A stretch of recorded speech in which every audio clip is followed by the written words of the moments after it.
Kilala naman natin si dating Senator Antonio Trillanes eh. Ano? Ang aasar lang eh.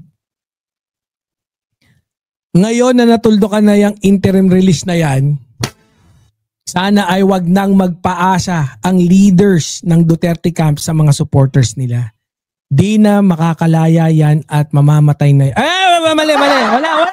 Sorry. Wala palang ganon. Walang ganon. Camp sa mga supporters nila. Di na makakalaya si Duterte bilang kabayaran sa libu-libong Pilipinong pinatay niya. Yun. Hindi, tama nga naman. Ako din naman, no. Kanina, kasi ang dami mga ang dami mga nag-live talaga. Yung mga title pa, Duterte, nakalaya na. Sabi ko, putya.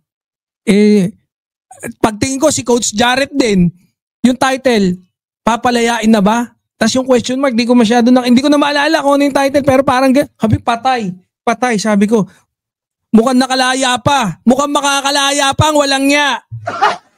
Buti na lang, false alarm, ha?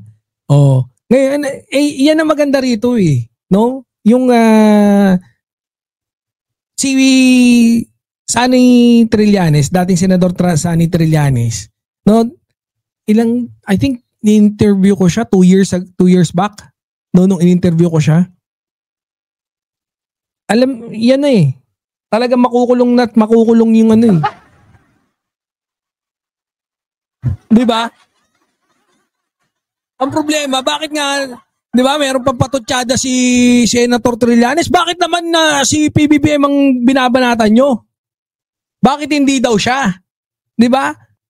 Kasi matagal na nagsampa ng kasong niyan sa ICC at yung isa sa mga umaasikaso niyan, si Senator Antonio Trillanes. Oh. Tapos yung sinasabi nyo, wala pa nakukulong na big time. Ayan. Di ba? Hindi ba yan ang pinaka big time na corrupt? Di ba? Iba yung kaso niya sa ICC, iba rin yung biruin mo, no, namimigay ng pera ng taong bayan. Yung tax natin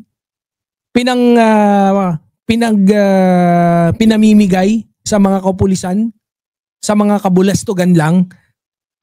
'Di ba? So ayan, ha? Hindi ako talaga, no? Sana nga maibalik ulit to si Senator Antonio Trillanes sa pwesto eh, no? Sana